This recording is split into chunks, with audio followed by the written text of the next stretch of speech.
en welkom by nog 'n episode van Koffieteken Kuns. Ek is Marisa de Tooy en ons gesels met uiteenlopende kreatiewe mense wat ons gewoonlik sprakeloos laat. Goeiedag, ek is Lyn Smits en ons deel graag vandag Edward van der Berg se kreatiwiteit met julle. Hallo Eddie. Hallo julle. Hoi. Dankie vir die geleentheid en dat ons begin. Ja, Vertel ons bietjie meer oor jou kreatiewe agtergrond, jou opleiding en wanneer het die kunsgogga jou deur die loop van jou lewe gebyt toe jy besluit het ek gaan dit doen. Ja, jy weet, Ek gaan dit pleeg. dis een van daai $1 million questions wat almal gewoonlik vra as jy by uitstalling is wat en as dit is moeilik om te sê.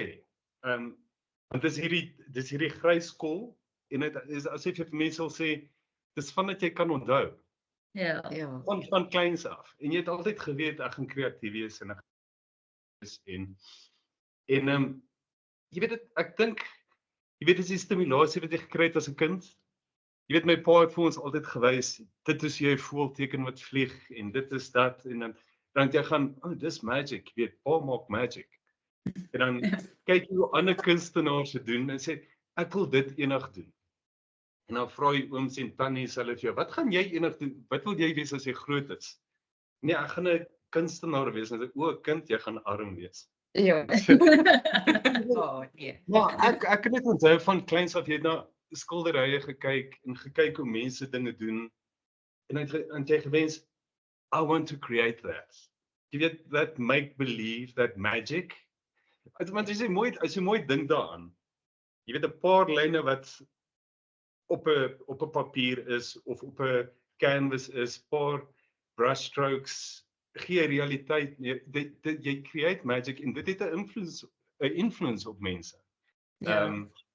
Emosionele influence en dit is magic. Ek dink is magic. Net 'n paar strokes, 'n paar goeters bymekaar gooi op 'n canvas en mense reageer daarop. En ek het altyd gedink ek wil dit doen. Van kleins af en jy het maar gaan altyd speel in jou kamer, gaan teken en gevoel ek het dit gesien, hoe gaan ek dit doen? En dan het ek maar rondgespeel in die kunstklas rondgespeel. Kunstklas was vir my altyd die ernstige klas gewees. Ja. Ek het dit altyd ernstig opgeneem. En Het jy kinders op hoërskool gehad? ja, van standaard 8 af. Ja. Ek was eers by 'n akademiese skool gewees en ek voel dit werk nie vir my nie. Ek het kuns nodig as 'n vak. En toe het my ma my oorgesit na 'n skool wat kuns gehad het en toe het ek gefloreer. Ek was by 'n goeie skool gewees, 'n goeie kunsonderwyseres, Susan Hatting. En sy kon sien wat se kinders weet en sy het my aangemoedig, Eddie, follow your gut feeling and if you feel this is what you must go and do it. En toe na skool het my ouers my gevra, wat wil jy nou reg doen? Sê ek wil in die kunste ingaan. So jy moet iets doen wat geld gaan maak. So daar's hierdie opsie. En toe het ek grafiese ontwerp by die Technikon Pretoria gaan studeer. Okay. Ja, maar ek het gespesialiseer in illustrasie. So ons het daarom van die kunstegnieke ook gedoen. En wel ek doen dit nou ook as 'n sideline by grafiese ontwerp. En ek het vir 'n paar jaar by 'n paar designplekke gewerk en vir Caxton gewerk en na ruk besluit ek moet my hande werk, ek moet kreatief wees. You want to be your own boss. En toe spring ek in dit in. En daar het jy begin leer van hoe om 'n kunstenaar te wees as besigheid. En dis harde les. Ek dink dis die hardste les wat 'n kunstenaar leer is hoe is jy as 'n besigheid? En hoe kwoteer jy en hoe sê vir mense dis die waarde van jou werk. Al daai dinge, jy leer dit maar met stappe. En ja, dis waar ek begin het, maar ek dink dit van kleins af begin. Jy weet, hoe sal ek sê, die dinge wat my geprikkel het as 'n kind. Ek was mal oor flieks.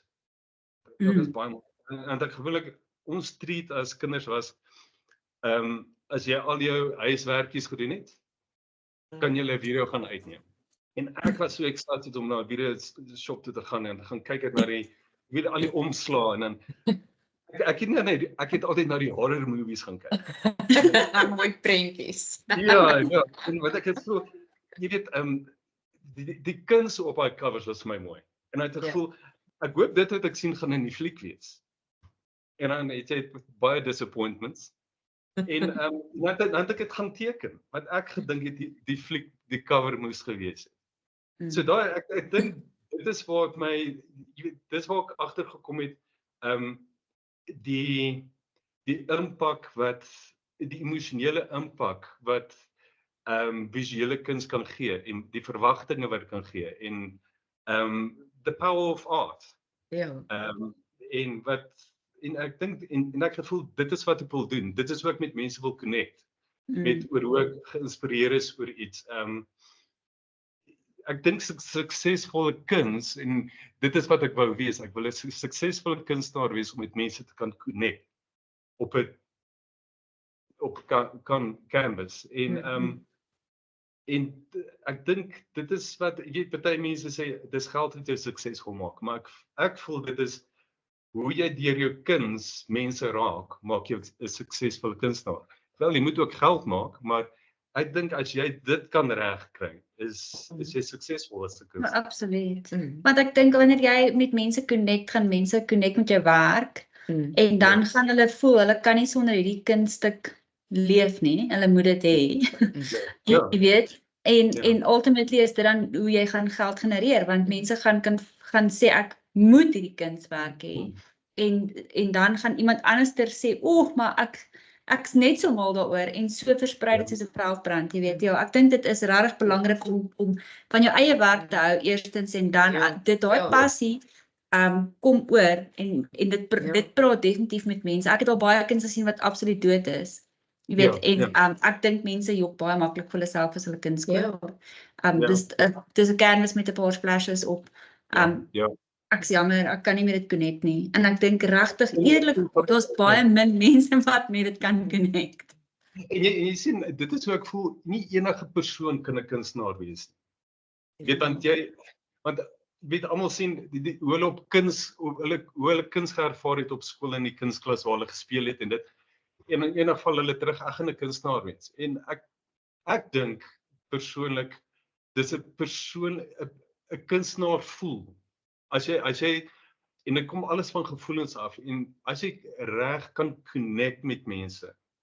En jy connect met hulle moet jou kan voel en hulle moet kan voel dat jy opreg is as 'n kunstenaar. Ja. En jy weet kuns kom van hoe kan ek sê kreatiwiteit kom van 'n emosionele plek af. En dis 'n emosionele koneksie wat jy met die buitewêreld voer. En dis nie almal wat dit kan regkry. En so dis nie sommer net enige persoon kan 'n kunstenaar wees en jy kan dit sien. Ek dink baie mense kan dit sien. Hulle kan dit voel en mense maak besluite op gevoelens. Mense maak koneksies op gevoelens en ek dink dit is waar kunstenaars, die regte kunstenaars dit waar hulle masters is. Hulle weet om met mense maak nie saak wat se kunsvorm om te kan emosioneel kan connect. En ek dink dit is wat dit besonder maak. Ek dink dit is wat elke kunstenaar seker elke dag probeer. Hulle probeer iets ontwerp of create wat jy weet dit gaan 'n emosionele impak maak of hou vas hê op die mense. En dan weet jy maak nie saak hoe die kuns lyk nie, mag dalk iets wees wat afskuwelik is, maar die effek wat dit het op 'n persoon, dan is dit I hit an emotional nerve. En ek dink dit is wat dit suksesvol maak. Ek het jare terug 'n groot skildery, 1.5 by 1.5, dit is nou nog in my studio, skildery gemaak van 'n medusa, 'n groot medusa, die gesig. En ek vind dit baie exciting, ek's baie opgewonde oor hoe mense daarop reageer. Baie mense is van, kyk hoe lelik is dit. En baie mense, dit is interessant, en dan, maar omdat daai skildery, en dit is waarvan ek hou, omdat daai skildery so effek het op mense, dink ek dis 'n suksesvolle skildery. Dit hoef nie noodwendig 'n mooi subject matter te wees nie, maar as mense reageer daarop, dan weet jy dis 'n sukses, dis suksesvol. En dis wat ek sien en dit is waarna ek probeer streef in al die subject matter waarna ek beweeg. Jy weet van landskappe af na figure, na portrette, na wildlewe. Ek probeer hoe kan ek hierdeur 'n emosionele koneksie maak met sekere mense en sien hoe hulle reageer. Dit is my kunsmotief. Waarna ek kyk. Ja, ek dink as 'n mooi voorbeeld daarvan, ek het jare terug, Lynne was nog by een van jou uitstallings gewees by universiteit.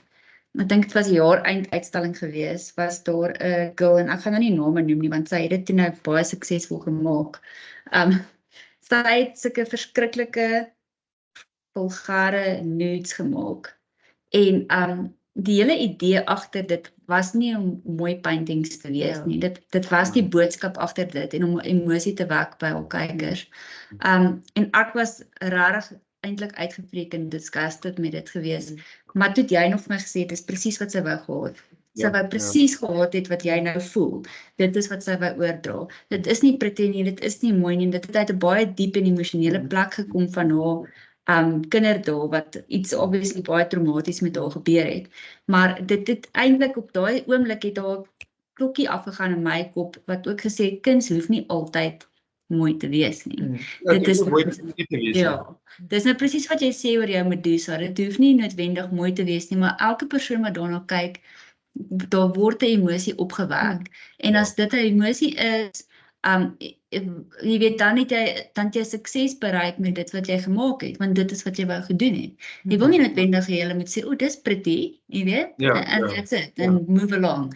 As jou kunswerk 'n boodskap moet dra, dan jy weet, dan gaan dit definitief die mense wat daarna kyk roer in een of ander manier. So ja. Dit is baie soos in al die ander kunsvorme ook.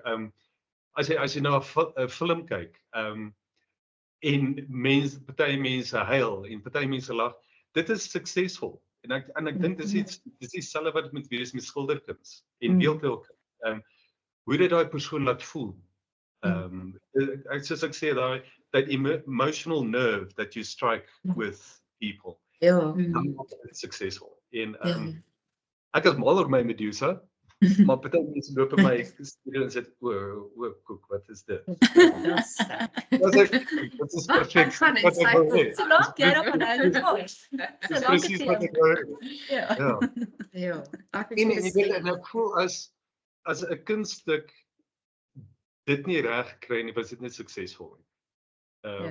Maar die kunstenaar sal weet, jy sal weet as jy iets gemaak het, as jy sê, okay, dit is perfek, dan weet jy gaan 'n emosionele koneksie hê met mense. Met iets, met iemand. Dit gaan oor jou intensiteit, of jou intentions. Intensies. En ek dink kunstkenners kan dit voel. Mense wat kan dit voel. Hulle sal voel, hierdie kunstenaar, hulle voel die kunstenaar in die kuns. Maar jy sit jouself in daai kuns in. En al die brushstrokes en al die potloodhale en dit en ek dis wat ek sê, dit is wat dit magic maak. Dit is magic om te weet daai kleure bymekaar en daai brushstrokes en daai komposisie, it evokes an emotion. En dis magic. Ek dink dis magic. Dit is dieselfde as jy 'n boek lees en jy voel emosioneel oor wat jy gelees het. Dis magic. En wat iemand ontgin het uit niks uit nie. Dit is magic. Dit is. Voor ons verder gaan, ek wil nou net so 'n bietjie ook noem, want ons wil mooi hoor jou styl en jou temas en alles, maar so ons wil vir die ouens wat luister of kyk, net sê, voordat jy verder luister, gaan kyk na Eddie se werk, dan weet julle mooi waarvan ons praat. Dit is Edward van den Berg .co.za, van den Berg met 'n N met na die N, en as julle Google ook net Edward van den Berg aard, gaan julle van sy werk kan sien.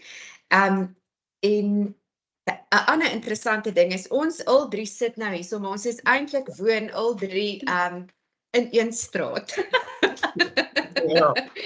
So Eddie kom ook van Paulroe af, hy's ook 'n Oos-Vrystaat se kind. En ons is ook al drie kom ook van Pretoria af oorspronklik, so ja, so en dit is dit waar jy groot geword het? Waar het jy groot geword? Ek het in Witbank groot geword, maar ek het gestudeer in Pretoria. Ja, en dan haak mens maar nou daar vas. Ja, dan nie. Ek dink toe ek in Pretoria was, het jy soort van jouself gevind. Ja. As 'n kunstenaar. Ja. En ja, ek dink dit is waar my ander voelers begin groei het, want you immerse yourself with other creatives uit by die Ja. Technikon. En jy het begin Ja. voelings skryf vir wat jy wil doen en ek dink dit is waar jou persoonlikheid en jou kunsidentiteit begin is by Ja. Dit wanneer is jy nasionaal. werk. Ja. Ja. So vertel ons, wat is jou styl, jou temas, jou materiale, vir 'n ou wat nou nog nie gaan kyk het op jou webwerf nie. Ek moet julle sê, Eddie se webwerf is baie mooi. Ek het nog self Baie nie dankie. En dit is ja, ek het jou tegniese skill is vir my, dit laat my sprakeloos. Ek elke keer dan dink ek, is ongelooflik. So ja, maar vertel vir die ouens waar fokus jy, wat is jou Jy weet hoe ek begin of dit hang af lyn dit hang af wat se mood jy is. Jy weet as ek in 'n mood is vir landskappe dan sien ek net landskappe en hoe ek die gevoel wat ek met my landskappe is gewoonlik isolation en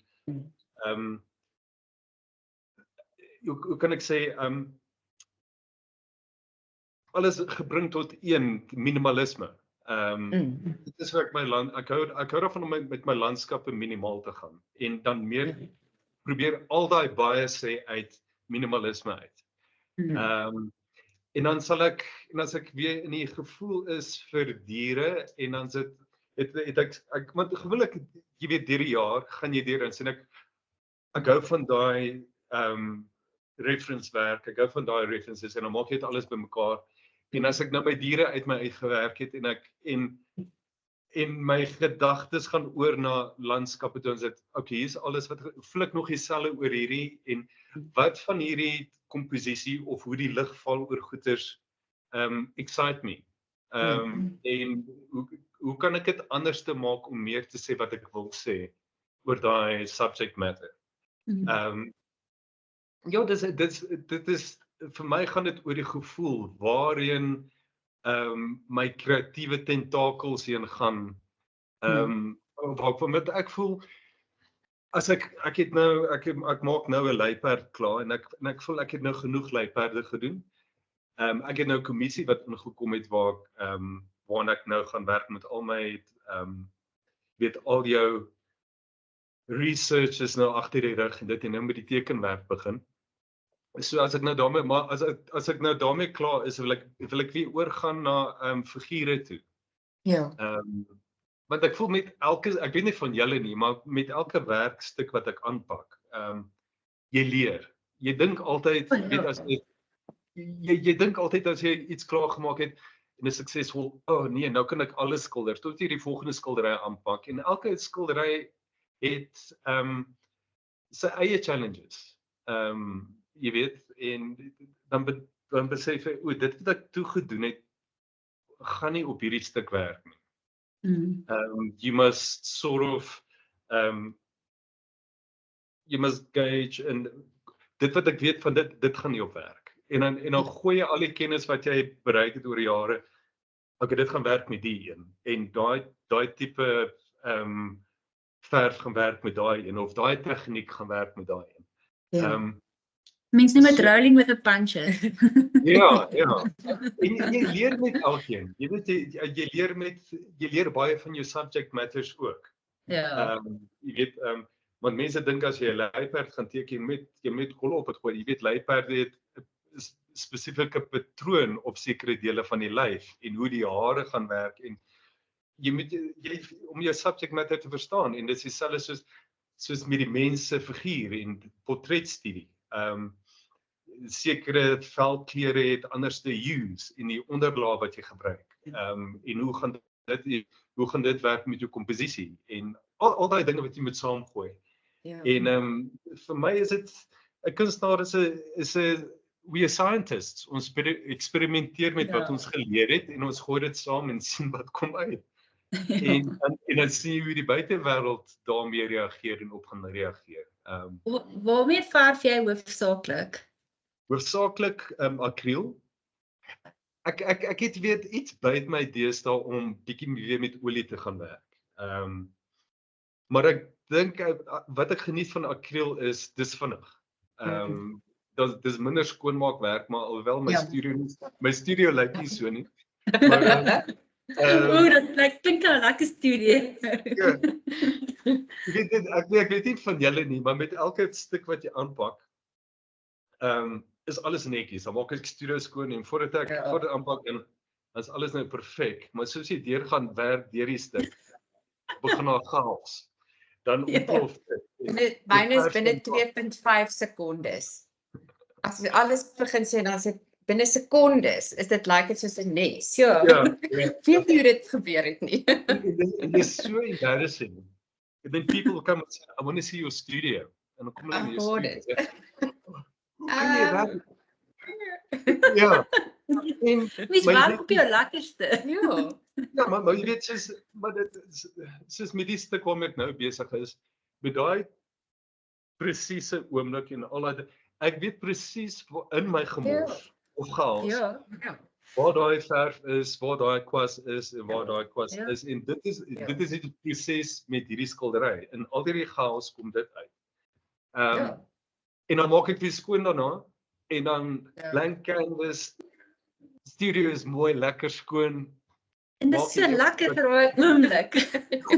Moet sê dit frustreer my 'n klein bietjie soms, wat ek dink kan ek nie net die proppies op die wysies terugsit elke keer en hom presies neersit nie, want ek weeg hom net neer en gooi die volgende en om dit se skroep om te kry. Ek gaan kyk na ander kunstenaars wat hulle op Instagram sit en wat hulle wow, hulle is so netjies. It's a lie. It's nie die waarheid nie. Ek kan nou vir julle sê it's not reality. Ja, en as jy jou posts doen vir bemarking en as dit okay, ek gaan nie die chaos wys en kom ons sê die kamera net mooi so. Hulle moet Ja. Ek het vir julle sê een mens wat ek wel so gesien werk het in aksie is Anne-Karin Goosen. Sy het daai bullclips op haar tubes en dis gecolor-code met kleurtoetse van elke een van al die goed by hulle, so sy weet presies wat daai kleur alles doen met al die kleure. En as sy klaar is, dan maak sy hom terug, so sy het sulke borde. Dit is mesmerizing om te sien, maar dis heeltemal buite my vermoë. En ek het nou al vrede gemaak daarmee. Ons is almal verskillend.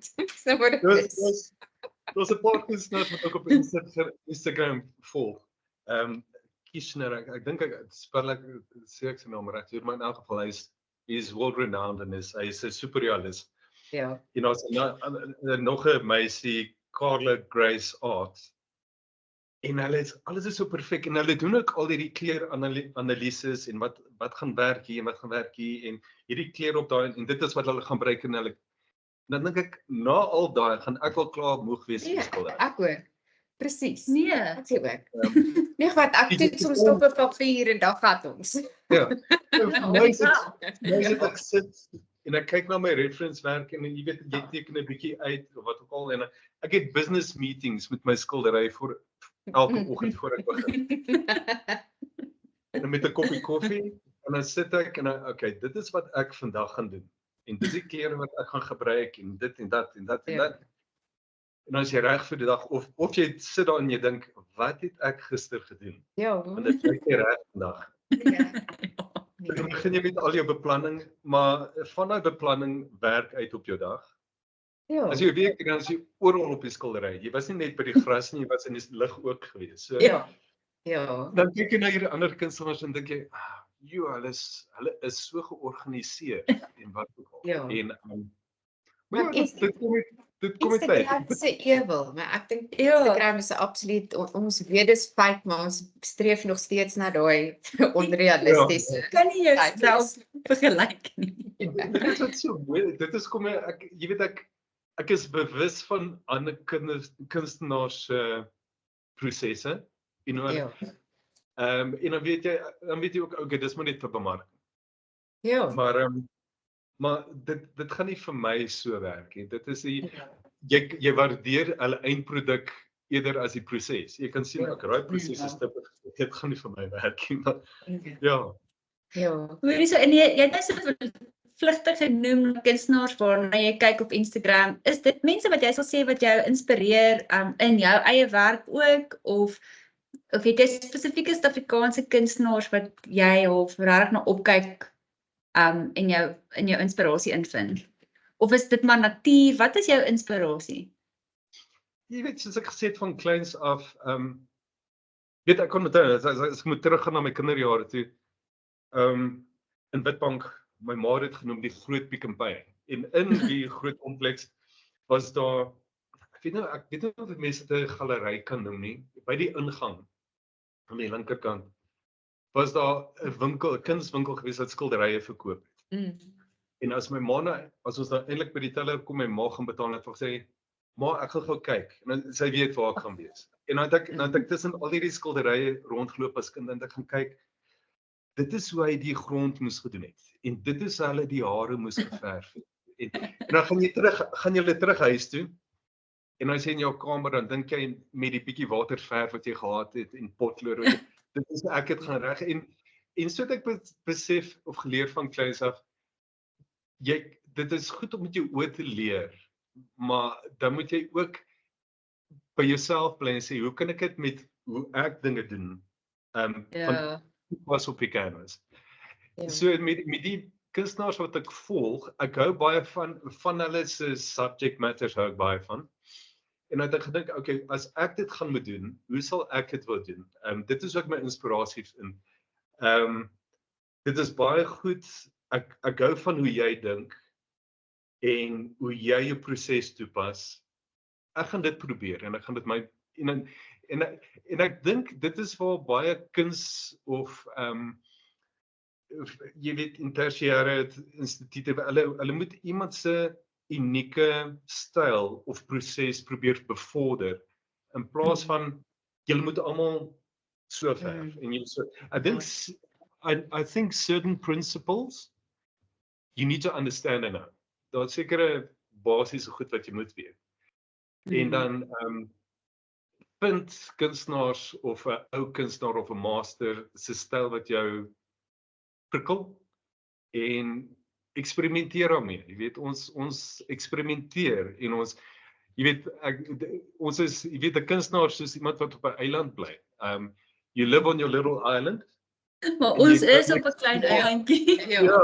You can explore the mainland and you get all the inspiration from the mainland en dan gaan jy terug na jou eiland toe en nog verder in jou studio en dan met alles wat jy gesien het en wat jou geïnspireer het, maak jy iets en dan gooi jy daar buite en dan sien jy wat gebeur. En ek dink dit is hoe 'n kunstenaar werk. Ek dink dis hoe meeste van ons werk. Jy eksperimenteer met inspirasie in jou voice. Jy hoe jy praat, hoe jy jouself wil express en ek dink dit is hoe meeste kunstenaars, ek dink dis hoe die kunsbrein werk. Ek wil nou net 'n bietjie iets oor jou werk sê wat vir my 'n ervaring is jou wilde diere, wat mense dit wilde diere? Ja, dierpaintings het ongelooflike beweging in. Jy's ongelooflik goed met movement en aksie en jou landskappe, daai soel oopheid, maar 'n bietjie van 'n surrealistiese aanslag is met daai groot lig. Ek kan definitief ons omgewing kan ek daar raak sien en al ons huise en daar is definitief dit gee dit is gevoelsvol en dit is regtig mens kan dit sien.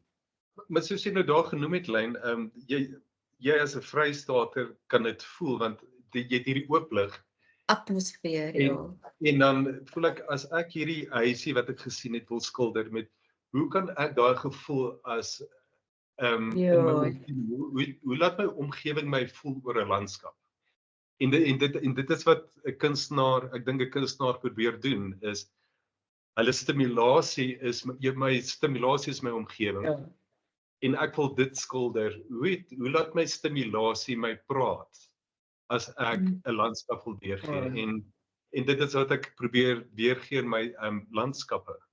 Ja, Die definitief. gevoel van die oop, die stilte, die isolasie. Ja. Maar daar's iets surrealisties in dit ook. Ja, dis so dromerig. Ja, dis nie 'n hartseer, sad, desolated gevoel nie. Dis so 'n droom tipe gevoel wat jy skep. Dit aksentueer definitief daai een of ander emosie. So ons praat nou oor die omgewing. Dis 'n ander boelkyn om 'n kunstenaar hier op die platteland te wees. Ek probeer die hele tyd dink, wat is die voordele, wat is die nadele? Daar's definitief vir my groot voordele, maar daar is ook definitief groot uitdagings. So wat is vir jou, weet mense, alle kunstenaars werk in elk geval in redelike isolasie en mense het dit nogal nodig, maar dit raak ook baie alleen. En so wat is vir jou die grootste uitdagings en wat is vir jou die lekkerste daarvan om 'n kunstenaar op hierdie plek te wees? In die platteland, ver van al die hustle en bustle en kunstringe en die stad en daai goeder. Hoe kan ek sê, waar kan ek by die grootste challenges? Ja. Ek sal sê is om gestimuleerd te bly, om gereeld gestimuleerd te word.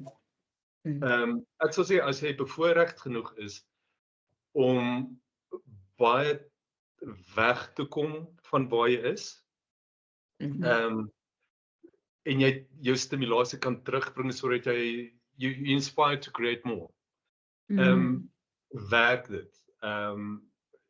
Ek dink 'n mens moet gereeld wegkom vir daai aspek. Maar jy kan ook nie te veel stimulasie hê nie, want jy te veel goed wat lekker is. Ja, only creating that in that isolation. Ek dink as jy iets van beide wêrelde kan hê, sal dit werk. Want as jy ook te geïsoleer is, you'll stagnate. You'll stagnate. Inspirasie kom net van, dit kom van experience af. So ek dink om nie gereeld nie, maar af en toe iets van die buitewêreld te gaan eksperimenteer of gaan voel of gaan sien, 'n ding of wat jy lus is voor en dan dit terug te bring en dan by die huis vir 'n lang ruk daaroor stew en dan sien hoe dan begin jy te create. En ek dink dit is die groot basisvorm vir 'n kunstenaar om to stay creative is om jy het stimulasie nodig. Mag dit wees van die buitewêreld wat hiernatoe kom of hiernatoe, maar ek dink dis goed om 'n bietjie weg te kom en dan dit terug te bring en dan maak jy van dit iets. Amper so 'n krap in 'n gat.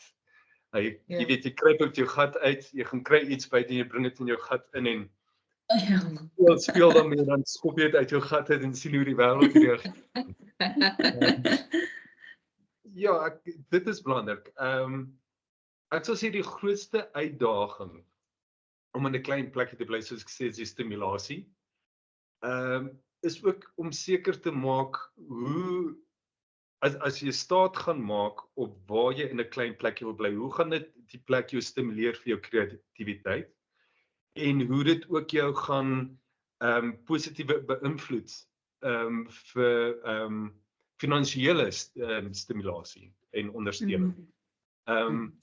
So maar dit hang af, jy weet, vir elke persoon en elke kunstenaar werk dit anderste. Ja, dit is, ek sal sê om in 'n klein plekkie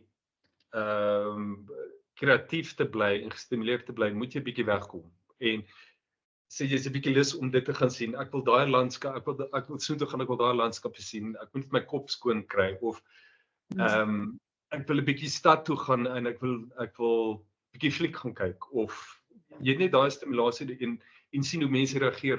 Gallerye ek dink dit is wat ek die meeste mis om na 'n galery toe te gaan en die variasie. Ja. En die keuses, die opsies wat jy het, maar dis ook 'n goeie ding. Jy weet, te veel stimulasie kan jy ook mis. So dit is two extremes. Te min stimulasie, te veel isolasie, you'll stagnate. En te veel stimulasie, gaan jy te veel monsters in jou kop en jy gaan niks doen nie. Niks kan Ek dink vir my ek kan baie relate dit wat jy sê. Ek het voordat ek oorsee gebly het ek 'n vreeslike groot behoefte gehad om kuns te skep vir gallerye en ek het nie geweet hoe om te begin nie en ek het myself so vol gepomp met galery flyertjies en ek probeer mense te leer ken en dit was net te veel geweest. Ek kon regtig nie stil raak en my eie stem hoor en besluit waarvan nou ek om te maak nie want ek het te veel invloede gehad. En toe ek oorsee trek, toe is ek stoksel alleen. Ek weet nie waar gallerye is nie. Ek wil nie regtig uit die huis weg nie, was doodbang geweest. En toe skielik het ek hierdie ek kan amper of sê inner peace, jy weet, hierdie stilte gehad waar ek 'n oomblik met myself kon spandeer en regtig besluit waarvan hou ek. En dit is eintlik maar waar my kuns ook begin het. Dit was regtig daai solitude en stil raak in myself. Geen ander invloede nie, niks nêrens en net kan fokus op dit wat ek wou doen. So ja, ek stem 100% saam met jou. Ja, dit help regtig om daai fokus te hê, maar jy kan ook nie net so, jy kan nie so operate nie. Mens kan ongelukkig nie.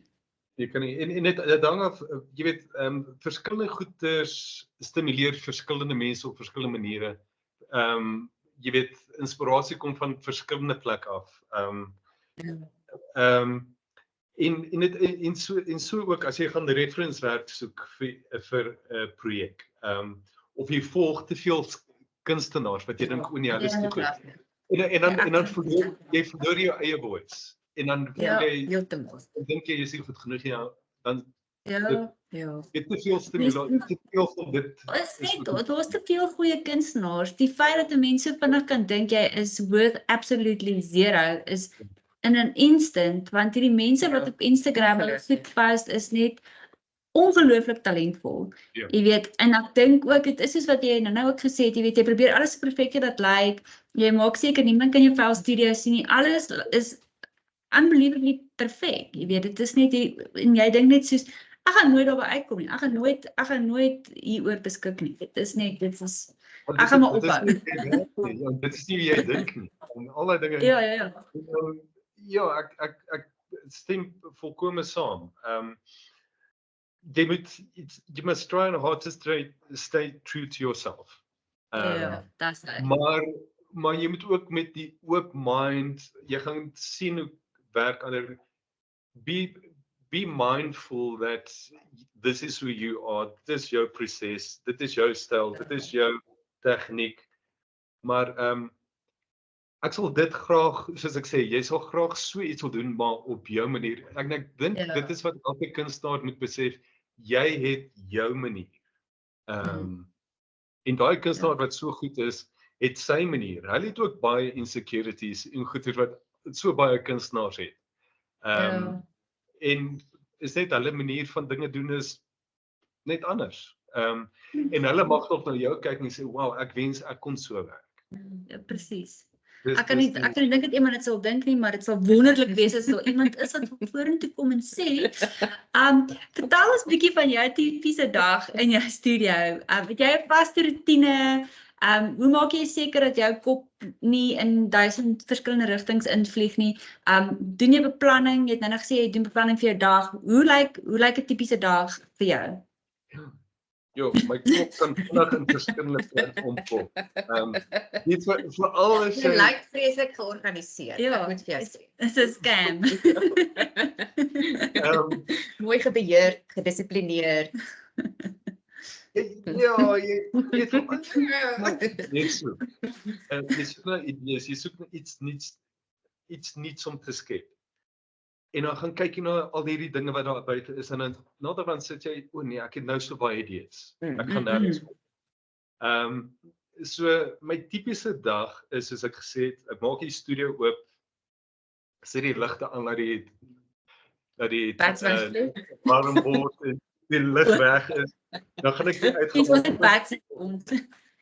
En dan sit ek in die hoek. Ek het 'n hoek in 'n stoel in die hoek daar en dan kyk ek drink die koffie en dan dit is wat ek vandag doen. Soos ek sê, jy het 'n business meeting met jou in jou skildery.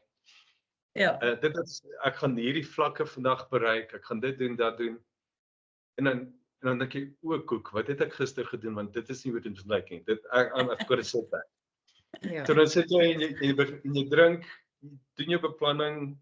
Dit is die verder wat ek Drink koffie, nou, dis koffie ek maak net seker. En jy drink koffie. Ja, alles is Voltooi jou beplan. Alles is beplan vir die dag, maar dit werk nie. Die einde van die dag lyk jou studie nie so wat jy gedink het gaan lyk nie. Jy het aan meer as ander goeders gewerk as net dit wat jy beplan het, maar die idee is daar. So ek drink my koppie koffie, begin werk, begin sit musiek aan. As ek lus is vir musiek, en dan werk jy, partykeer is jy in die zone. Ek weet nie van julle is in die zone, dan sal jy van 9 uur tot 6 uur toe in die studio wees. En dan besef jy, ek het so lank gestaan. Ons nie 5 hours of Ja, en as jy het nou genoeg. En as jy in die bed lê en dink jy is getap, jou voete is seer, ek moes geëet het. Jy vergeet om dit, maar ek vergeet nie om koffie te drink. Ja.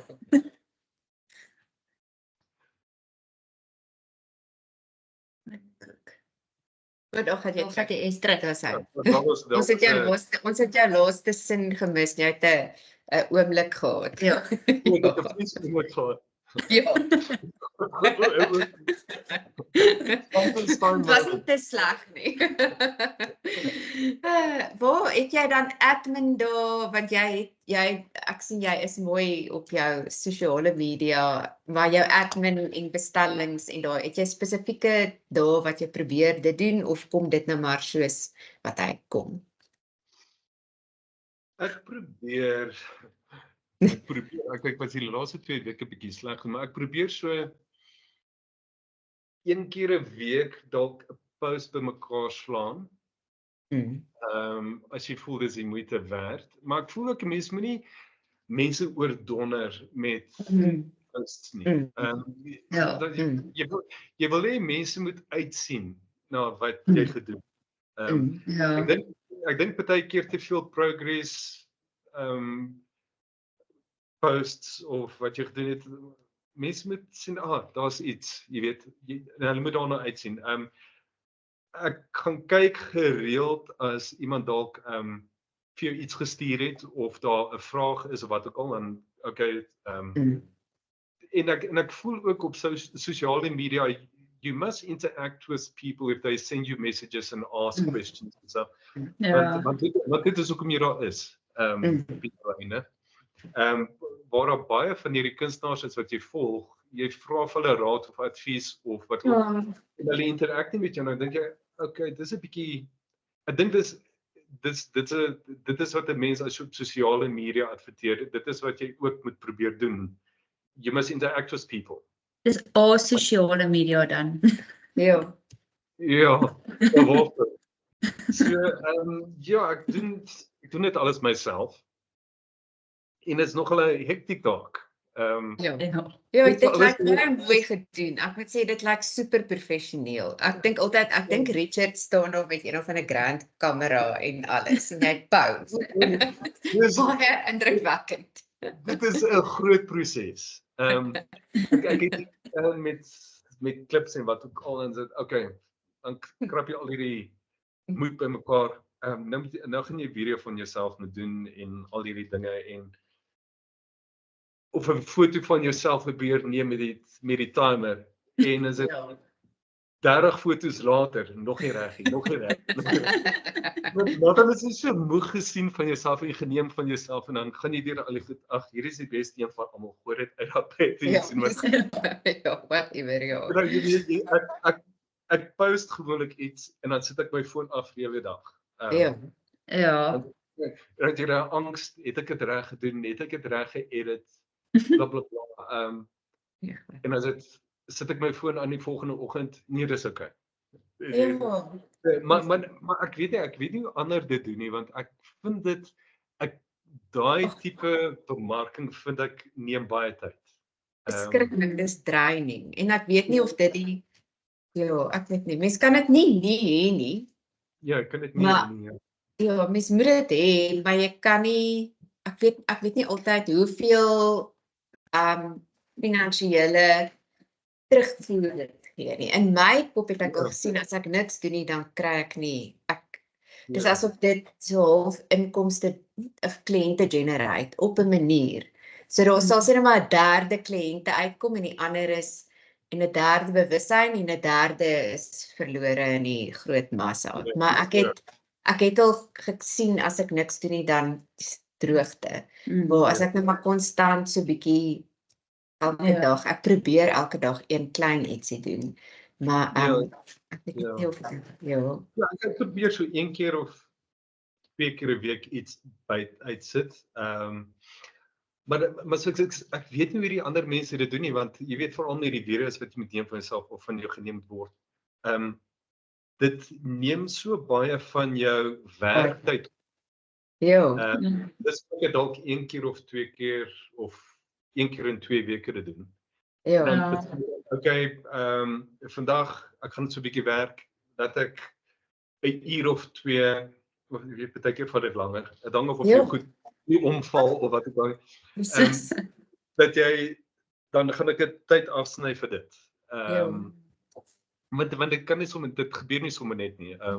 Dis beplanning. Dis ook beplanning en jy weet as jy iets beplan het, werk dit nie altyd uit soos wat jy beplan het dit gaan gebeur nie, want soos ek sê, baie keer val jou stand om met die kamera en die ligte wil nie werk nie of dis 'n bewolkte dag, jy het goeie lig en as dit slegte lig en dan is dit nee dit dis dan wonder ek die ander wat ons dink wat so perfek is, waardeur gaan hulle nie? Dit is verskriklik. Ek dink hulle is dalk hulle setup is dalk permanent en ek dink ons vorige onderhoud het ons gehad met jou Roots, sy is 'n videograaf eintlik, sy is opgelei in die videokunst, ek weet nie wat die mense noem.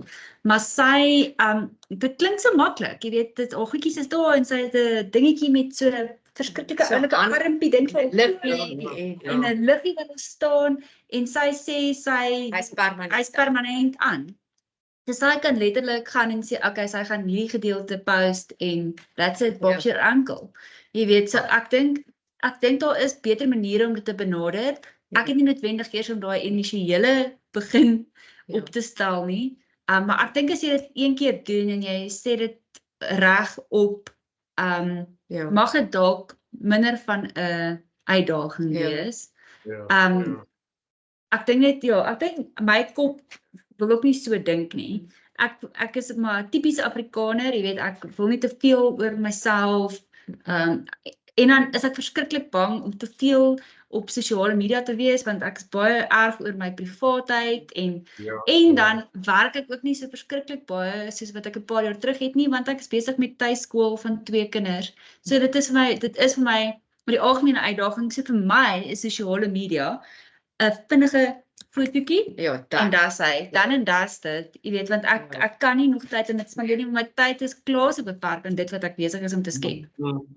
Maar dink julle ook in daai aspek van bemarking van jouself nie, elkeen het ook sy eie proses. En sy eie manier van bemarking doen. Weet ons kyk na ons word weggevoer met or we get distracted with all these others, hulle doen dit so perfek en hulle lyk so professioneel. Ek dink baie mense wil jou sien as die kunstenaar, die rou jy. Jou sonder al die effects, sonder al die wie is jy regtig? Ek weet bemarking moet ook 'n bietjie 'n soet icing wees wat jy moet aansit, maar ek dink mense wil want 'n kunstenaar is baie isoleer en ons is eintlik baie skaam en dis hoekom ek neem nie mense gewoonlik na my studio toe nie, want dit is my plek. Dit is my gang. En ek dink mense wil weet of wil sien wie is die blote kunstenaar? Hoe is jy as jy onbewus is of jy in jou special creative place is in jou studio en hoe doen jy jou bemarking? Ek dink die hands-on ding vat mense meer of het meer vatkrag as iets wat te perfek is en te is. En ek dink van die mense hou van your rawness. En ek dink mense kan ook voel wanneer dit aangeplak is. Ja, mense se radar spring dadelik reg op as dit aangeplak is. So daar's 'n baie fyn lyn tussen baie perfek wees en fake wees. Ja. En jy moet gemaklik daarmee voel. Jy moet gemaklik wees met jou bemarking of weet soos ek sê, na al die foto's wat jy van jouself geneem het of die video's, dan dink ek nee, ek is nou moeg. Gooi dit net uit. Dit moet uit my stelsel uitkom. Dit is ek moet gaan werk, jy weet. Dis definitief. Maar ons het al doen good for them, hulle het hulle manier. Jy kyk daar en jy probeer en dit werk nie vir my nie. Dis nie my bemarkingsproses nie. Nee, dit's maar haphazard, maar jy het 'n baie interessante aanslag oor hoe jy jou werk verkoop, en wat se platforms jy gebruik. Ek spesiaal bang om my stoel af te val. Ons het al ook keer daaroor gepraat in my vreeslike wat is die woord? Al my Afrikaanse woorde is my weg. My vreeslike sporadiese fietsry oomblikke wat ek het op die pad, wat nie op 'n trainer is, wat stil staan, wat nie kan val, dat ek my tande uitval nie. Het ons al gepraat oor waar jy jou verkoopmark is, of wat jou verkoopmark is, dat jy bietjie na alternatiewe kyk as behalwe gallerye. En hoe jy dit doen. Jy het nou al na ander groter skoue verwys waar jy baie fokusmark het, want jy het baie spesifieke temas.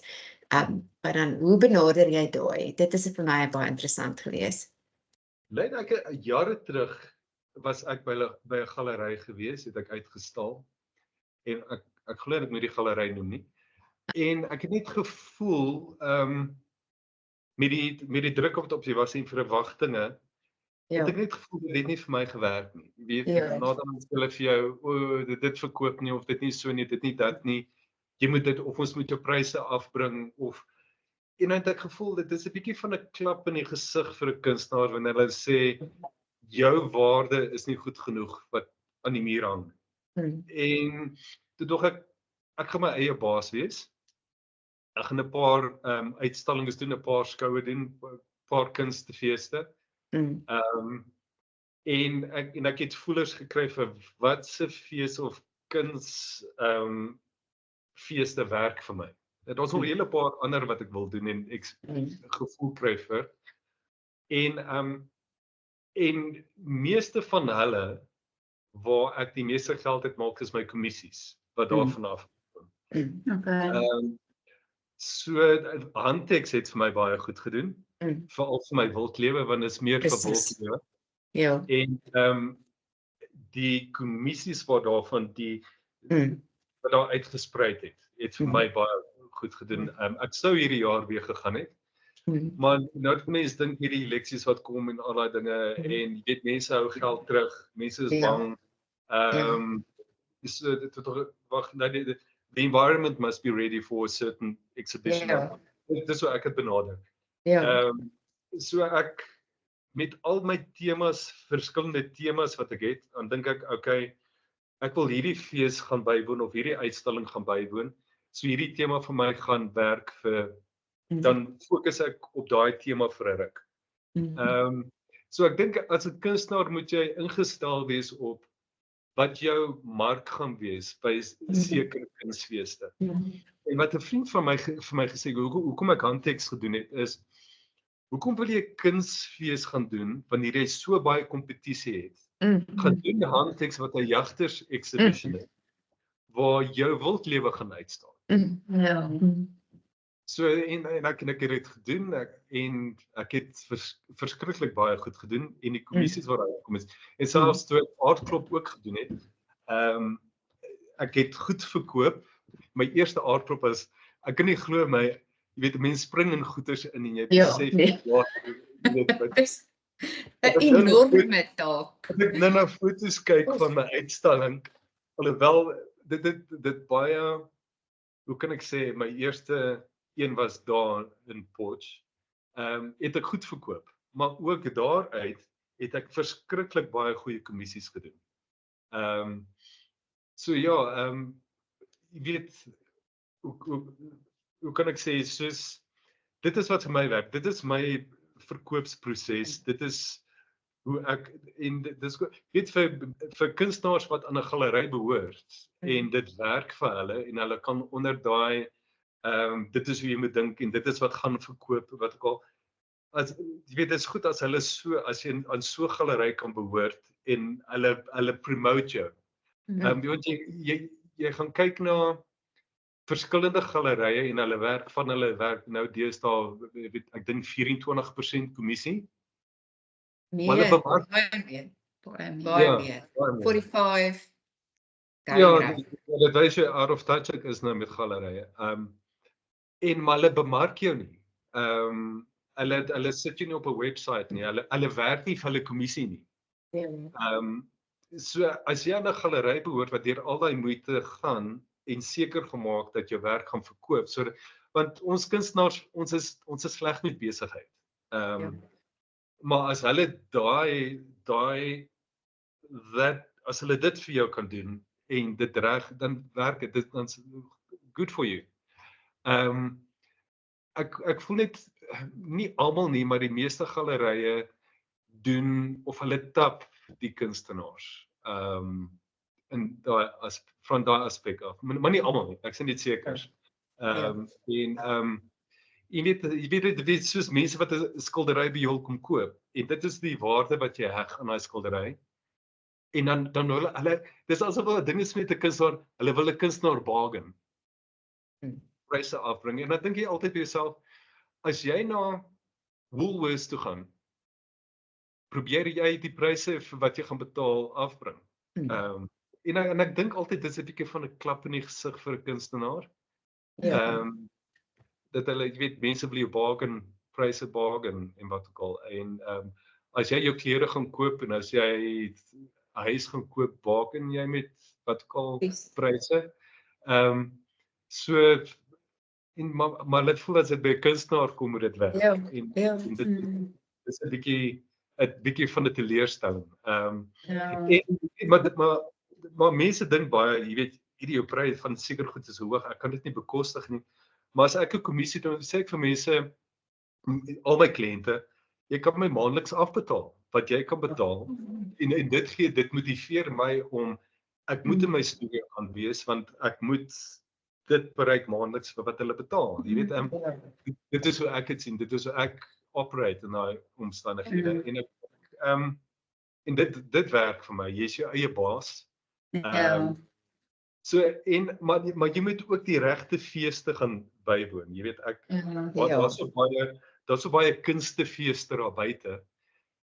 Maar in my persoonlike opinie, as jy 'n kunstfees begin bywoon en hulle het vooimarkstalletjies tussen die kunstenaars, gaan dit nie oor kunst nie.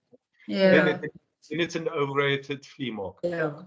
Ek praat nou van jou kommissiewerk. Jy weet, ek dink dit klink vir my, dit maak 'n groot deel op van jou maandelikse inkomste, want 'n mens moet 'n maandelikse inkomste genereer. Wat 'n raad het jy vir ander kunstenaars wat kommissiewerk aanvat, wat jy nou al deur die jare geleer het, 'n les wat jy kan deel met ander kunstenaars? Ek dink ons elkeen het 'n lesie al geleer met kommissiewerk. Wat kan jy vir ons deel as jy nou kan raad gee oor kommissiewerk? Ek sal sê, soos ek gesê het, mense hoef nie dink hulle gaan al daai geld op een slag vir jou betaal nie. Hulle kan jou afbetaal. En dit maak dit gemakliker vir jou kliënt. En dit motiveer jou ook maandeliks of weekliks of jy moet in die studio it generates that discipline. En dit kom ek ook van die routines hou. Dit gee dissipline. En dan ook ek sal sê wat 'n ander raad mee wanneer dit by kommissies kom. Fase met jou kliënte. Ja. En wees realisties oor wat hulle gaan verwag. Wees ernstig met hulle. Dit is wat hulle gaan kry as jy dit so op jou manier gaan doen. En ook die ander een is moet nooit vir 'n kliënt progress foto's stuur. Is dit? Ja, moet nooit vir hulle jou proses stuur nie, want baie mense verstaan nie dat elke skildery deur 'n lelike fase gaan. Ja, Ek het vele lelike fases in my. Jy verstaan jou proses en jy verstaan hierdie leier waarop jy nou werk is oor alles en bla bla bla. En dit maak nie nou sin nie, maar jy verstaan dit gaan later sin maak. En dan stuur jy vir hulle 'n foto van leier 1. Lyne en goed wat you've got your first layer, your undercoat van dit. En jy is so excited daaroor. Jy sien jou proses en dan stuur hulle vir jou terugvoering van jy kan nie verf nie. En ek weet hierdie gaan 'n gemors wees en dan it dampens you. En dan jy ook nee. Dit is die ander raad wat ek kan gee. Jy moet nooit vir 'n kliënt progress foto's stuur nie. Sê net vir hulle dit gaan goed want jy vertrou in jou proses. Ja. As jy vertrou in jou proses gaan verloor, gaan jy vertrou in jou werk verloor en dan gaan dit nie iets wees waarop jy trots is nie. Ja. So Ek dink dit anders met illustrasies. Want ek dink nou aan dit is anders met verf. Ja. Maar met illustrasies het ek nog net altyd, jy weet die mense love dit om die proses te sien, want dit is leier op leier op leier. Maar ek dink van die begin af is daai skets daar, jy weet, dit is nie soos met 'n painting wat dit rof is en jy weet dan sien jy 'n laagie verf wat glad nie sin maak nie. So ja, dis ek ook vir jou gesê het rarig, want my kliënte wil altyd progress foto's sien en ek stuur vir elke halfuur 'n foto. So ja, nee, ek kan nie verstaan. Jy kry af en toe 'n kliënt wat jou vertrou. Maar met my ervaring sover moenie vir hulle progress foto's stuur want hulle weet nie waar jy op pad is nie en hulle weet nie wat jy volg en hulle verstaan dit nie. Hulle verstaan die eindproduk. En dit is 'n ander advies. En wat 'n ander advies kan ek gee vir as dit by kommissies kom? Hoe voel jy jou pryse? My pryse ja. Ek gaan gewoonlik ek hou daarvan om groot werke te doen. Ek moet kleiner werke doen. My studio staan vol van hierdie groot werke in die hoek. Ek hou daarvan om groot werke te doen. Maar hoe ek my pryse doen is gaan volgens die grootte van die werk. En dan dan bepaal ek my materiale, die tyd wat ek gaan spandeer en wat se waarde jy daaraan gaan heg en dan stik dit in my dit vir my gaan dit alles hang alles af oor die grootte en ek werk nie kleiner as dit nie want dan gaan dit vir my niks beteken. Okay, ja. Ek benader dit van die grootte af. Ja. Ek moet sê my lessies is ook ek vra deposit toe. Ja, ek wil net vra. En 'n groot deposit. Ten minste 50-60%.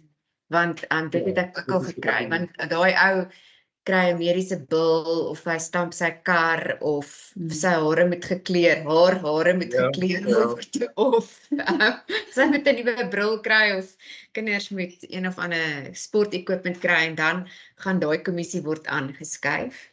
Dis definitief 'n groot ding. Die ander ding, dis 'n massiewe groot ding om baie goed te kommunikeer voor jy begin, om te laat jy verstaan, want dis 'n baie moeilike een. Mens kry fantastiese kliënte, ek het van hulle. Maar en my ander ding is, ek het ook geleer om nie progress foto's te stuur vir goed soos selfs waterverf goed werk nie. Fine arts goed is baie moeilik om progress foto's te stuur, maar om die hele tyd te bly kommunikeer, want hulle begin raak benoud, want dit is gewoonlik, mense vra maar 'n bietjie meer geld vir 'n kommissie as vir 'n ou wat jy uit die hand tyd verkoop. Ja. Hoe berei jy voor, sorry? Die deposito is 'n belangrike ding, want dit it seals the contract of die ooreenkoms. Ja. En dan weet jy, okay, nou kan ek my materiale begin. My deposito is gewoonlik, okay, it seals the contract. En nou kan ek begin my materiale order en waarna ek kyk te verwe en it seals that. En deposito is baie belangrik. En selfs mense wat 'n skildery by my koop, het betaal hulle ook, jy weet, iets wat al klaar is. Hulle betaal dit ook af. Mense dink gewoonlik, jou werk is so duur, ek kan nie al hierdie, ek kan dit nie so bekostig nie. Betaal dit af, soos dat jy meubels by Loos gaan afbetaal. Jy betaal maandelik dit af en op die ouene as jy klaar betaal het. Ek stuur ook van die invoices, hulle maandelikse betaling. Jy het maandelik dit betaal, maandelik dat betaal, en as jy meer of minder betaal het, as jy alles klaar betaal het, jy kry die skildery. Ja, ek het dit ook op skrif. Die kwotasie is op skrif, die invoice is op skrif, ek hou daai Excel spreadsheets, dit vat baie tyd. Dit is baie belangrik, want ek vergeet ook soms en dan Admin. Ja, dit is regtig nie lekker nie. Hoe berei jy voor want handteks op daai tipe goeders is ontsaglik duur. Daar's ontsaglike baie voorbereiding vir 'n stalletjie, of dit nou 'n 3 meter by 3 meter, 4 meter by 4 meter, en dit is 3000, dit is, wat is 'n deesdae, 14.000, 20.000, dis 'n klomp geld. Hoe berei jy voor vir dit, om daai geld uit te gee? Vat jy ekstra stok saam, koop hulle dit van die muur af en dan vervang jy dit, kom haal hulle dit, koerier jy dit eers, sê maar hulle koop iets van die muur af. Hoe, weet, en jy moet daar sit, dis nog 'n lengse storie, vat jy 'n kredietkaartmasjien saam, hoe weet jy, jy genoeg werk het, al daai goeders. Dit is wat ek geniet het van handteks. Jy weet, ek het aardklop en ek het Art in the Park en alle ander gedoen. Dan moet jy alles self opstel. En jy weet, dit is verskriklike baie werk. Maar wat ek geniet het van handteks is, okay, dit is 'n bietjie duurder, maar wat hulle vir jou doen is, hulle berei jou muur vir jou voor. Wat se kleur jy jou muur wil hê. Jy gaan kies wat se kleur gaan by jou werke pas.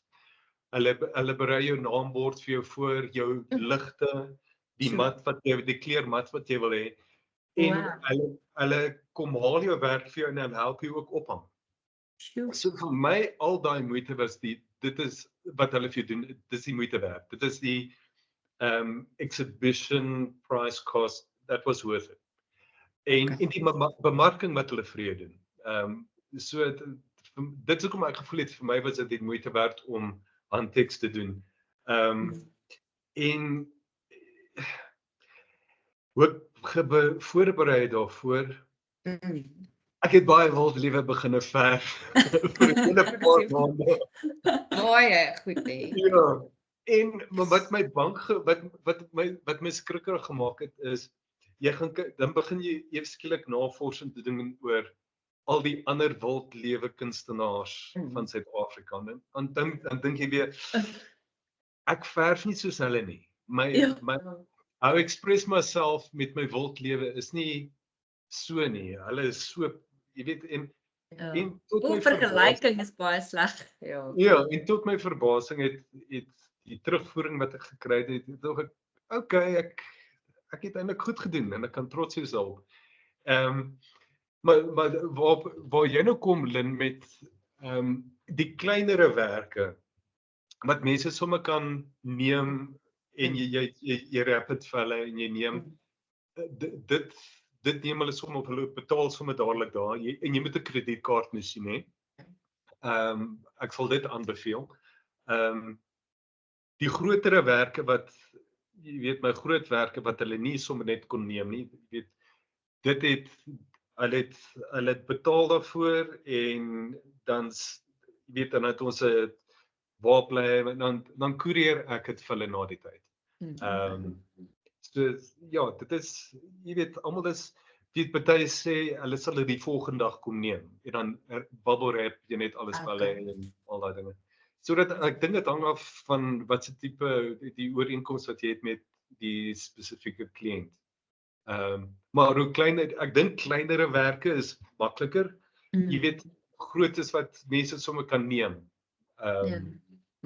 Dit werk makliker as my groot werke wat ek moet koerier vir sekere mense.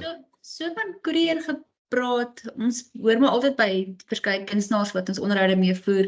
Watse koerier firma gebruik jy om jou kunswerke mee te vervoer? Want dit is nogal 'n storie. Dit is 'n storie. Ek het 'n hele paar stelle afgetrap waar ek werk moes koerier oor see.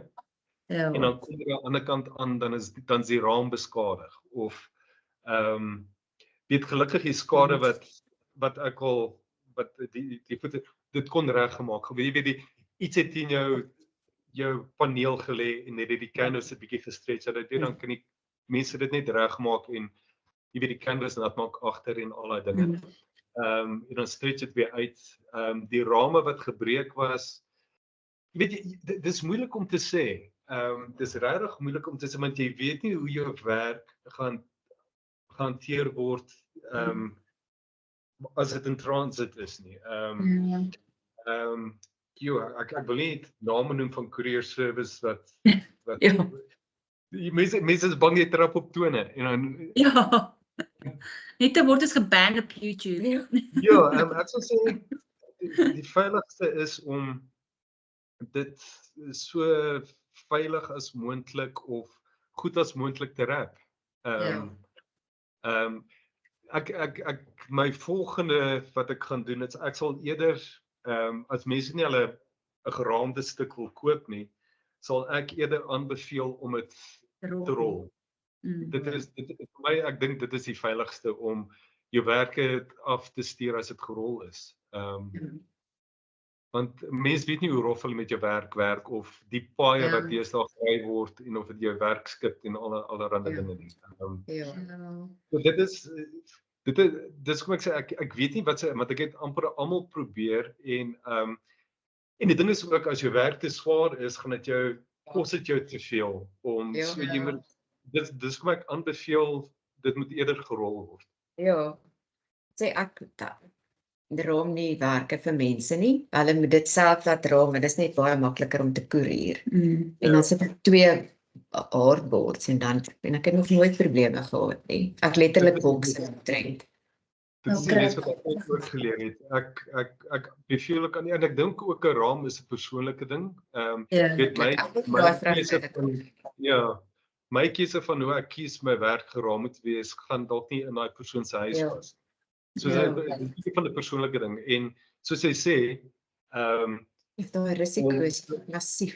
Die risiko dat die raam gaan breek of hoe hulle dit gaan hanteer, dis buite jou hande. Ek stuur wat ek laaste keer nou gedoen het, ek stuur foto's van toe ek dit gerap het. Dit is gelyk het en ek weet nie wat om te sê omdat daar aan die ander kant aangekom het. Ek weet nie wat om te sê. En jy moet assuransie op die werk uithaal. En ek dink as hulle die werk wil koerier deur 'n spesifieke koerierdienste, moet hulle dit eerder doen. Want dan dra hulle die risiko. Dan dra hulle die ek dink dit is die veiligste want mense het 'n snaakse ding. Die werk kom beskadig dan aan die ander kant dan dink hulle jy het dit gedoen. Of hulle blameer die kunstenaar. So ek dink die ander veiligste is hierdie is die koeriers, hulle moet 'n koerier service kies, dienste kies en hulle neem verantwoordelikheid daarvoor.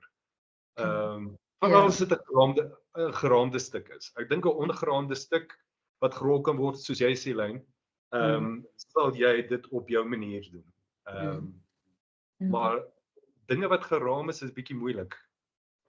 Ja. En dit is 'n persoonlike ding. 'n Raam is 'n persoonlike ding. Skrikkelik. Ja, nee, ek het ook al ja. Vir my die raamsituasie. Ek raam my eie goeders wel. Ja. By baie lekker vrou in Roosendaal. Ja, alles daar. Sy is ongelooflik. Ja, so ek draai haar aan vir almal. Ja, ek moet baie uitkom, ek het 'n paar goedjies. Vertel ons bietjie waaraan is jy tans besig hoe lyk die res van hierdie jaar vir jou? Ek is nou tans besig aan, ek dink my laaste luiperd vir die jaar, ek hoop. Ja, ek het gesien jy het al vele. Ja, dis vir my bly as ek het allerlei verskillende temas wat my prik, wat my inspireer is, want ek dink as 'n mens net aan een subject matter moes fokus, alhoewel jy meeste daarvan, dit moet vervelig raak na ruk, want ek is nou 'n bietjie verveeld met kolle en hare. Is goed met daai kolle en hare, hoor, baie. Maar ek het ek het 'n interessante kommissie wat ingekom het. Soos ek voorheen genoem het, waar ek my navorsing is gedoen. Maar nou dat dit moet geskiedkundig reg wees. So hoe die tipe boot gelyk het, die styl van die boot. Daar is skilderye, ou skilderye, weergawe, maar dit is nie, hulle is nie tegnies of wat ek al korrek nie. Want die seile was te groot gewees. Jy weet, daai tyd het mense vinnige sketse gedoen as hulle die boot gesien het of die skip gesien het, en dan het hulle dit in die studio gaan doen, maar dit beteken nie die proporsies was reg en dit nie. So ek moes navorsing gaan doen van al die proporsies en die tipe seile en die tipe vlaggies wat op die skip moet kom, want dit sekere kodes wat die skip se naam was wat in Suid-Afrika geland het. So dit gaan 'n interessante, en dan met al daai realistiese inligting moet jy iets kreatief weergee of so dit maak dit nogal interessant. So ek moes navorsing gaan doen van Durban in 1850s, wat sou daar gewees het en wat sou daar gewees het nie. Dis ja, en ek inligting van mense gekry wat geweet het, weet daai goeie sou nie daar gewees het met in Durban nie en daai dinge. So daar moet iets van Durban in die agtergrond wees en dan die skip met al hierdie inligting. So ek het al inligting reg. Nou dink net van die luiperd ontslaa raak, want ek brand nou om met hierdie aan te gaan. Dit klink verskriklik lekker.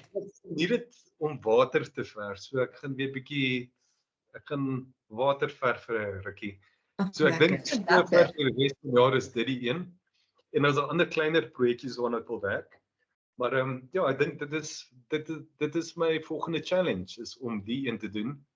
En sover ek hoop nie ek het te veel inligting nie, want nou sit ek met al hierdie skepe en goeder. Maar ek weet waarheen ek gaan. So gelukkig hoef ek nie progress foto's te stuur nie. So ek is dit is lekker. Ek dink jy gaan 'n hele nuwe mark met bote slaan. Verseker. Ja, skepe. Ek het 'n paar al geskilder in die verlede. 'n paar skepe geskilder, maar hierdie is nog gaan 'n goeie challenge wees. Dit gaan 'n goeie uitdaging wees. Ja, ag lekker. Hoorie, so ons vra gewoonlik ons kunstenaars wat ons 'n onderhoud mee voer, waarna luister jy? Het so vinnig genoem jy luister na musiek as jy in die ateljee is. Waarna luister jy meestal? En dan ook luister jy dalk enigstens podcasts of audiobooks en dan ook lees jy graag. So Ja, as ek luister, daar's ook die dinge, dit hang van my mood. Ek weet nie van julle nie, dit hang van my mood. Mood waarna ek gaan luister in die studio. Ja. So as dit 'n musiekdag is in die studio, gereeld word daar soms Madonna geluister. Dit is my Hercules heel. En dan as ek daarna uit my stelsel uit gewerk het, dan Ons is ons ke-80s babies. Ja, 80s. Ek geniet 80s 80s. teenagers. Dan luister ek dan sit ek Bangles op of Ja. al daai goed en dan dan sit partykeer het ek 'n paar metal series, Enigma, en al daai Seker jou ouderdom vreeslik. as al daai goeders uitgewerk is en dan luister ek radio, alleen radio, hulle speel baie musiek. En hulle speel gewoonlik die 80s classics en alles wat jy gewoond is. So dit hang af van my moods, maar ek moet sê musiek wat as ek in die zone is en ek luister daarna wat ek voel werk vir my is classic cafe jazz. Dit werk vir my, daai ritme, daai sag ritme in die agtergrond, dit werk vir my. Ligte cafe jazz, ja. Maar as ek die dag lus is, ek wil 'n bietjie wild gaan in die studio, dan gooi ek daai popmusiek en dan dit is die rede wanneer jy terugkom in jou studio die volgende dag en besef jy Madonna en Madonna. Verf toe. Ja, en lees, ek hou daarvan om fiksie te lees. 'n kunstenaar, ek lees nou op die oomblik en sy werk inspireer my baie met hoe hy die gevoel wat hy weergee van dit is baie reënerig en allerlei muftigheid in is Adam Neville. Adam Neville, ja, en dit is hy skryf horror fiksie, maar dit is gebaseer op feite. Jy weet vir my dit is kreatiwiteit as mense feite kan neem en hulle maak iets nuuts daaruit. Ek dink Einstein het genoem as ek nou onder nou korreksie, creativity is when you play with intelligence. En dit is gebaseer op so iets. En ek weet met Adam Neville hy neem hierdie feite van sekere spirituele dinge of goeders wat bestaan in die rockmusiek of metal bands en dan maak hy 'n storie daaruit en dan gaan lees jy en of gaan doen jy navorsing dan sê jy maar hierdie goed bestaan eintlik. Dis baie soos John Saul, ek geniet sy boeke ook. Brian Kodava ook. Brian Kodava doen dieselfde. Ja. En John Saul ook, die een boek wat hy geskryf wat ek baie geniet het was The Humming. En hierdie maatskappye wat hierdie dinge doen en wat ook al en dan dink ek dit bestaan eintlik. So dit maak daai fiksie eintlik meer reël. So en dit is wat ek geniet van as iemand baie kreatief suksesvol is. Hulle vat dinge wat bestaan, maar hulle maak iets nuuts uit. Om 'n storie te vertel, om die boodskap beter weer te gee. So hulle geniet. Nou was daar baie soos Dean Quinns en all-time favorite was Stephen King, maar ek het nou Adam Neville ontdek, so ek geniet om te lees in die winter. Ek weet nie. En veral in die Vrystaat, jy weet. Ek weet nie, in die Vrystaat is dit 'n ander storie. Veral hier 4 weke wanneer die son gaan sak agter die kop. Jy kan sien almal hardloop in hulle huise in 4 uur is China tyd. En jy hardloop gou in jy shower in die bed en dan lees jy met jou boek of jy kry 'n goeie gloed. Dit is wat ek geniet. In die winter dan lees ek meer. Ja, ek sien jy ervaar nog nie die winter nie. Kyk, ek is klaar op winter. Ek is nou vars uit Gauteng uit. Ek is semi in die winter. Nee, ek is al gedouble layer. Ek is gedouble layer. Dit lyk of is, dit baie wat 'n koud paar is waar jy is. Lyk of dit baie Wat 'n koud paar is. jaar waar jy as mens taf. is. Ja. Ek gaan Jy sien stap dit baie verder. hierso. Jy sien dit baie hierso in die Vrystaat. Jy weet daar waar dit vir jou verskriklik koud is en dan gaan jy gym toe. Ja, Dan is dit as mense wat in kortbroek rondloop. Nou as mense wat in Ja. kortbroek kry, is dit Ja. nee, jy kry sommer koud vir hulle vas. ja. Jy weet, Ja, hulle staan nie langs die pad en werk met hulle kortbroeke. Ja. En as jy nou hier gewoond is en is winter hier en jy gaan kuier in Johannesburg en dan wonder mense hoe kan jy met 'n kortbroek of 'n kort hemp in Johannesburg gaan en dan hulle verklein. Jy En kry dis- baie wat. En dis altyd, hulle sê altyd, hulle kom seker vir die Vrystaat af. Hulle het kortbroeke aan. Ek belowe julle vanoggend, dis ek gaga in die winkels. Dis daar 'n dame en ek sou haar ook in Gauteng kon uitken. Dit is nogal 'n redelike look dink ek. Met 'n kort broek en 'n down jacket. Ja, nee, dit doen. So dit ja. So toe dog ek dan dit is dalk that's maybe the way to go, jy weet. Ek weet nie. Ja, Ek gaan dit uitprobeer. Dit van beide kante, ja. Ietsie van alles. Ja, nie wat jou lyf warm is, as jy mos nou warm. Ek het dit nog eens net die boerseuns wat dit doen, maar dit lyk my dit is nou cross-gender. Jy Ja, weet. dit is saamgevat, ja. En julle, Ja. wat gaan julle verder aanvang? Wat is julle projekte? Wat gaan julle lei? Myne, ek is besig met 'n kommissie vir 'n boutique hotel in die Kaap. Met 2 goeders, ja, dit is verskriklik lekker. Ek het verlede jaar klomp goeders gedoen, het my aan die gang gehou, so dit het weer hierdie jaar begin. Ons het so 'n bietjie van 'n breek gevat. En van dit is design goeders. So ek maak stickers vir 'n lift vir 4 verdiepings. Dis 'n lift sonder 'n dis 'n lift in 'n skag. So Okay. hy's 4 verdiepings en dit word soos 'n tipe van 'n skaterbord geplak. Met voel of jy in 'n ander dimensie inklim, soos 'n skaterbord tunnel of 'n travel tunnel of wat ook al. So ek het ons soos allerlei vintage stickers vir dit.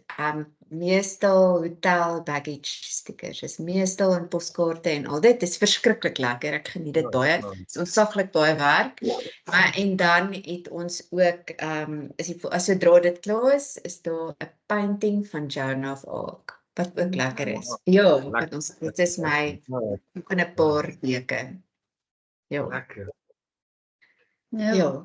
Jy. Ek is besig met my kinderboek se illustrasies. So in die aand sit ek en illustreer tot baie laat in die aand. Ek weet nie of ek ooit gaan klaar kry nie. My storie is daarom klaar, maar die illustrasies weet ek nie, dit vat my vir ewig nou.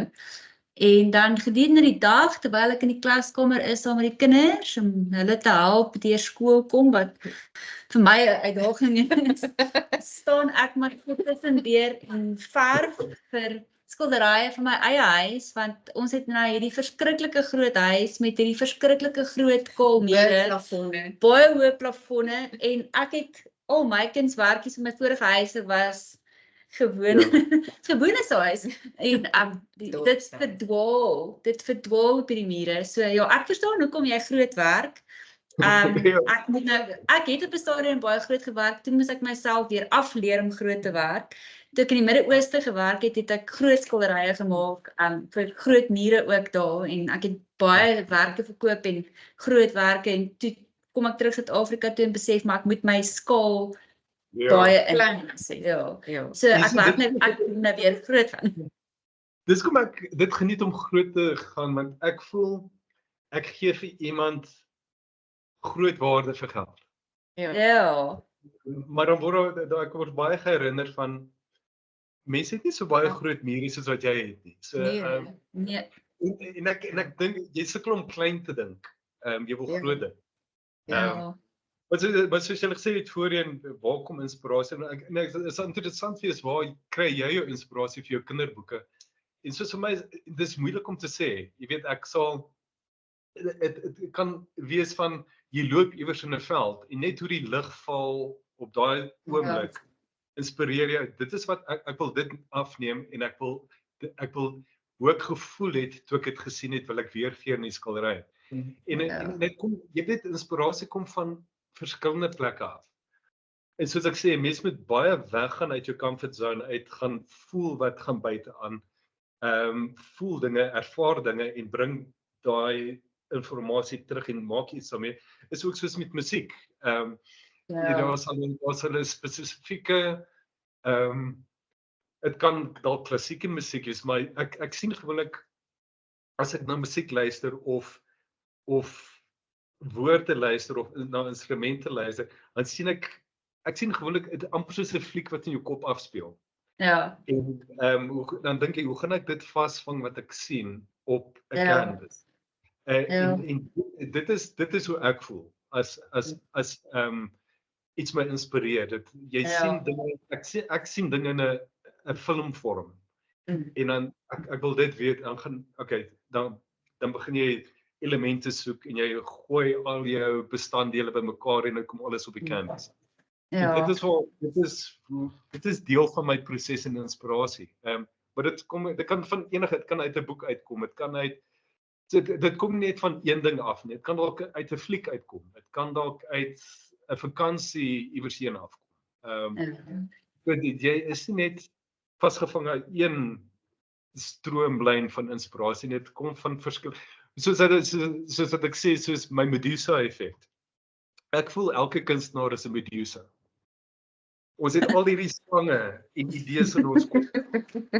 En as daai slang jou pik, dan is jy geïnspireer. En daai slang ophou.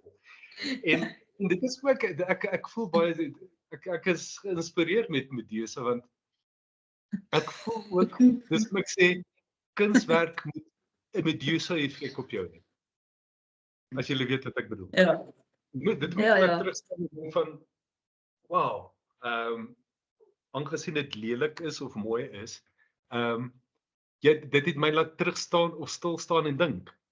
En dit is, vir my is dit die Medusa effek wat kuns moet hê, en dit maak dit 'n suksesvolle kunswerk.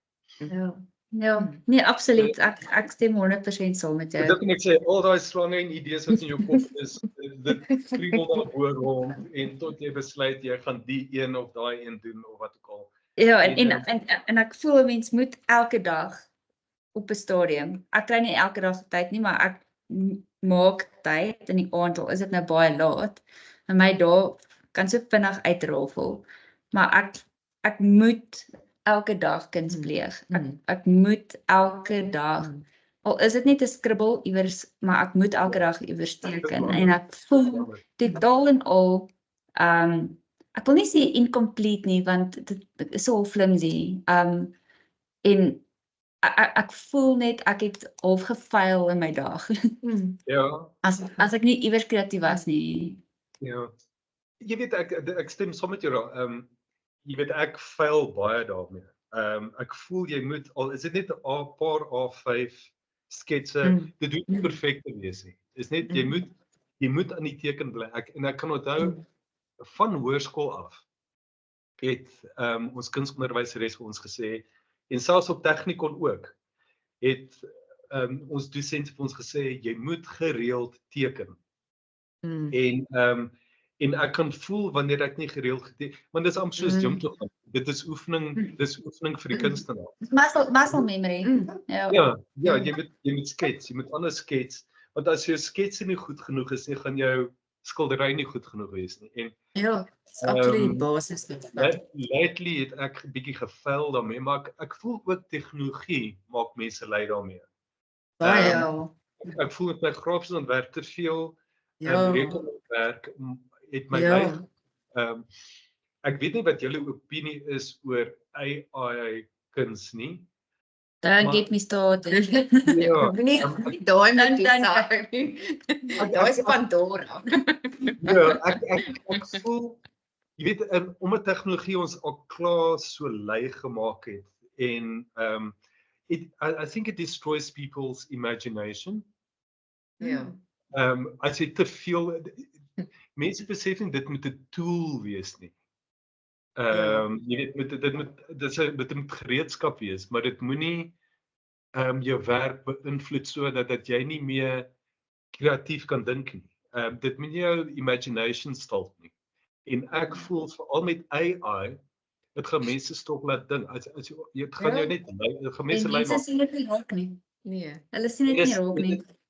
in my opinie en my gevoel is AI mag dalk daar wees, maar ek het 'n interessante YouTube dokumentêr gekyk die ander dag van professies wat nog lank vir altyd daar gewees het en hulle sê dis kunstenaars.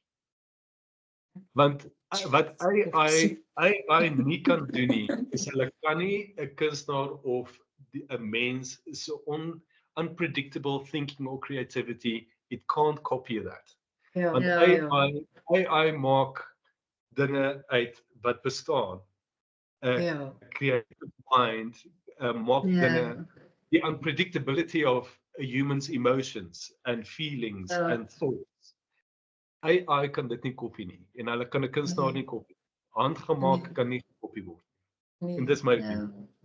En dis waar ek staan daarmee. En ek dink mense gaan altyd soek na handgemaakte kuns wat original is, wat kunstenaars hart het. En ek dink dit gaan maar altyd daar wees. Hulle kan robotte hê wat dit gaan probeer namaak, maar niks kan daai onverwagtheid van 'n kunstenaar se en ek is bang dat dit dalk kreatiwiteit mense gaan ophou kreatief wees want iets anders te gaan dit weer dink. En dis kom dit belangrik is om te doodle en te teken en daai dinge. Want dit stimuleer daai klein dingetjies in jou brein om meer te dink. Want ek weet nie soos julle nie, hoe meer jy al gaan sit jy net, al het jy nie dag kon jy nie werk nie, al gaan sit jy net 'n uur in jou studio.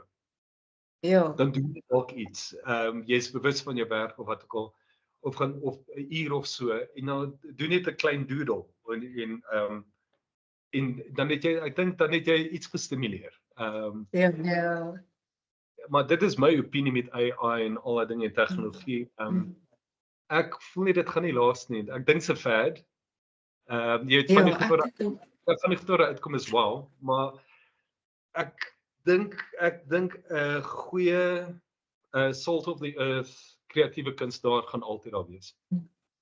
Dis my. Ja, en ek dink mense kan relate en hulle ek dink gaan doelbewus ook kunstenaars wil ondersteun. Ek dink dis die groot ding. Ek dink mense is weet daarvan, hulle is bewus daarvan en ek dink hulle sal aanhou doelbewus om kunstenaars te ondersteun. Ek weet jy gaan jou artwork uitkyk. Ek wil nou my eie art sê. Ja, maar dis reg. Want die hands-on is 'n emosionele ding en mense kan net connect met iets wat emosie het.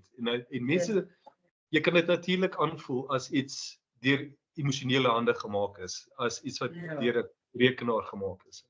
Dis hoe ek dit sien. Ag, hoorie so, Eddie, dit was nou regtig vir ons 'n verskriklike groot voorreg geweest om 'n kykie in jou wêreld in te kry en dat jy so lekker gesels en alles met ons deel. Ek dink wat ons moet doen, ek dink ons moet probeer om een keer 'n maand by mekaar te kom, ons Paul Roux en Roosendaal kunstenaars, dat ons net ook weet 'n bietjie kan netwerk en ja, ek dink dit sal afpak en uitpak. Afpak en uitpak, ja. Ons het so baie kunstenaars in die dorp. En ook brainstorm. Ek dink Ja, jy weet presies. dis goed vir kreatiewe mense om by mekaar te brainstorm en mekaar kreatief kan stimuleer. Yes. In 'n gesonde environment. Ja. 'n kunskuier op die stoep, jy weet. Ja. So, Ek sal die eerste een huis. Ek sit my hand op vir die eerste ene. Ja. So, ja, ek gaan hom reël. 'n goeie kunskuier sal heerlik wees, ja. Ek dink is nodig. Ek dink is nodig veral vir allerlei kunstenaars, veral wat ons almal wat in klein plekkies bly om gestimuleer te word oor ander se denke en prosesse. En dan nooi ons kykers, ons sit 'n kameraitjie op en ons nooi ons kykers en dan kan hulle saam kyk wat gebeur hier in Paul Roux. Ek glo ons gaan sommer nog baie nuwe intrekkers sien want ek dink almal dink nou al hierdie Oos-Vrystaat moet soos die plek wees. Dit is so die plek. Dit is die plek. So ja. Lyn sal vir ons kan demonstreer op haar kreatiewe manier hoe mens fietsry. Ja, dis hy. Ja, ek sal my trainer bring, kom bly. Ek het goeie dae en ek het slegte dae, dis al wat ek vir julle wil sê. Ai, tog. Ag maar toe, baie dankie. Ons waardeer vir jou verskriklik en ons gaan 'n link opsit op die YouTube kanaal waar mense kan gaan kyk na jou werk en 'n bietjie kan sien hoe ongelooflik mooi jou landskappe is en jou wilde diere wat jy verf en alle sterkte vir jou skip wat jy moet verf en Hou ons op hoogte. hou ons op hoogte daarvan. Baie dankie. Dankie. Dankie hoor, jy moet 'n mooi dag hê. Bye. Bye. Bye. Bye.